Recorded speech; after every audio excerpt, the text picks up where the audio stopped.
Welcome to this introduction video about DynamoDB, where I'll try to cover all aspects of this service so next time you want to use DynamoDB you know a little bit better.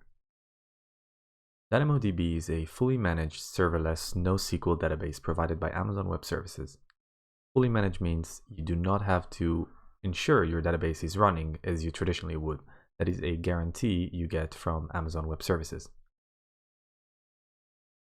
DynamoDB automatically spreads your data and traffic across a sufficient number of servers to handle your throughput and storage requirements to ensure consistent and fast performance.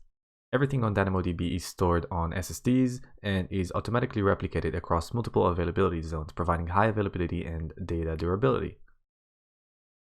DynamoDB consists of the following components: tables, items, and attributes.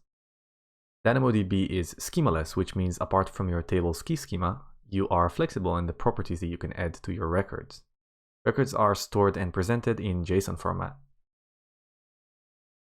Query versus scan. DynamoDB allows you to perform searches by either querying or scanning.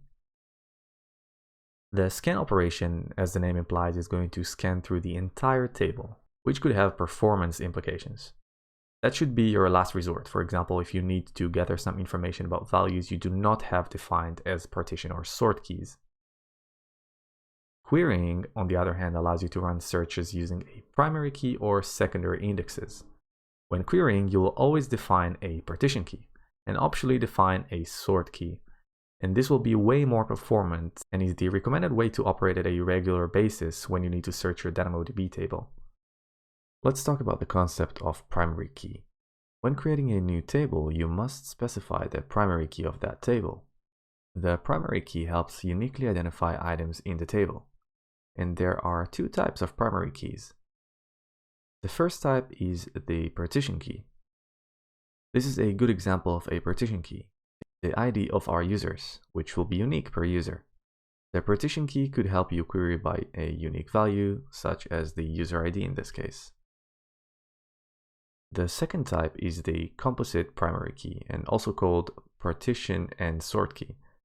This one is composed of two attributes, the first one being the partition key, and the second being the sort key. In this example, we have the partition key as author ID, and we also have a sort key for posted at. This allows us to filter based on, for example, the date at which a post has been posted. And it's important to mention that you cannot run queries based on your sort key alone. You must also specify a value for your partition key. So whatever primary key you choose, it must be unique. If you choose to only specify a partition key, like in the slide earlier, it cannot have duplicates. If you choose to use a composite primary key, like we see here, you could only have the combination of the same partition and sort key once. So to summarize, your primary keys must be unique. Secondary indexes. Secondary indexes allow for more querying flexibility in your table. When defining secondary indexes, you can specify other keys apart from those you already defined as primary when you first created the table. You can create one or more secondary indexes for a table, and there are two types. The global secondary index can be specified on keys different from those that are defined as primary keys already on your table. In terms of definition, they work just the same. You can either specify just a partition key or specify a sort key as well, just like we saw before.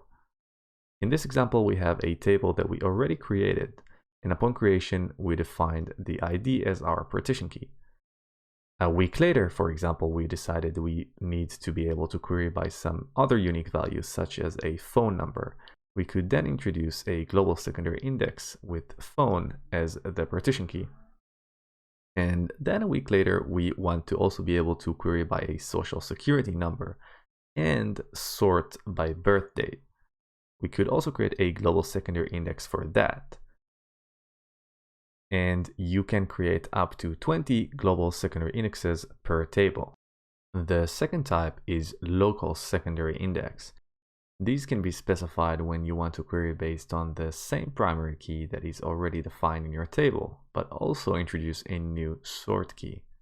So in this example, we have a table where we log data from different applications, and app name is our primary partition key.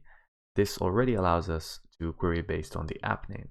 Now, sometime after that, we realized, hey, it could be useful for us to query based on the app name, but also sort or filter by the date in which the log has been created.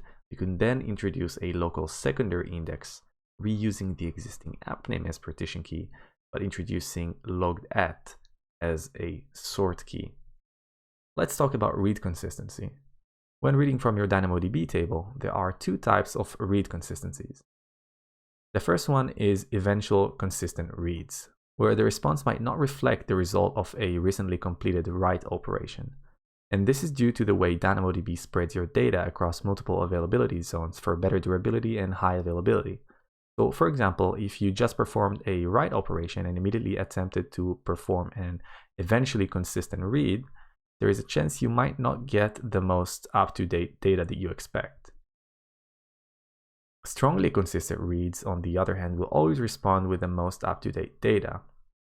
However, there are some disadvantages to that. It might not be available if there is a network delay or outage, in which case the read will error out. You might face higher latency sometimes. They are not supported on global secondary indexes, and they use more throughput capacity, which could potentially translate to more money. Now think about those two types and choose the right one for the job. Here's just an example. If you want to present the user with his or her payment details right after changing them, it could be a good idea to use a strongly consistent read on a payment method. On the other hand, there are other operations, perhaps the absolute majority of operations, where eventual consistent reads are more than sufficient. Read and write capacity modes. There are two modes you can use for performing reads and writes from your DynamoDB tables. The first mode is on demand. That is a flexible mode. It is capable of serving thousands of requests per second. You do not have to plan your capacity ahead of time. You pay per request, so you only pay for what you use. And it will elastically adapt to your workload as it changes. The operation fulfillment time is usually a single-digit millisecond latency, and that is guaranteed by the service level agreement. This mode is very useful if you introduce new tables where you cannot really predict the workload that you expect, or have unpredictable traffic, or if you just prefer to only pay for absolutely what you use. The second mode is provision mode. In this mode, read and write capacity units need to be specified. You can specify auto-scaling rules to automatically adjust the capacity. This mode allows you to reserve capacity in advance, which could significantly reduce your costs. And this is good if you can already predict the usage over a period of time. And lastly, the capacity is specified as read capacity units and write capacity units. So when provisioning, you will define how many read capacity units and how many write capacity units you want your table to have. And of course, you can always change that. A single read capacity unit will allow you to perform one strongly consistent read or two eventually consistent reads per second for up to 4 kilobytes in size. A single write capacity unit will allow you to perform one write per second for an item up to 1 kilobyte in size. And it's important to mention that you can still perform read-write operations above that size, but you will need more capacity units, or actually enough capacity units, to facilitate those operations. DynamoDB Streams is an optional feature that allows you to react on events such as item creation, update, or deletion in your DynamoDB table. For example, when a user is created in your table, you could trigger a Lambda function that sends them a welcome email. And that's it for DynamoDB. It has quite a lot to it, and it's really a fully featured database solution which handles millions and millions of transactions every day, and it's doing so quite reliably as well. For further details, I highly advise you, as always, to take a look at the official DynamoDB documentation by Amazon Web Services. It's pretty good, and I hope you found this video useful. If you did, please let me know. Thanks for watching this video. My name is Ariel Weinberger and I have educated over 20,000 students online so far.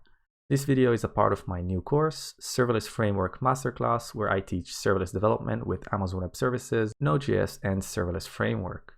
I frequently release free content and coupons for my online courses on Twitter and LinkedIn, and so I invite you to follow me there if you're interested. Thanks for watching and see you next time.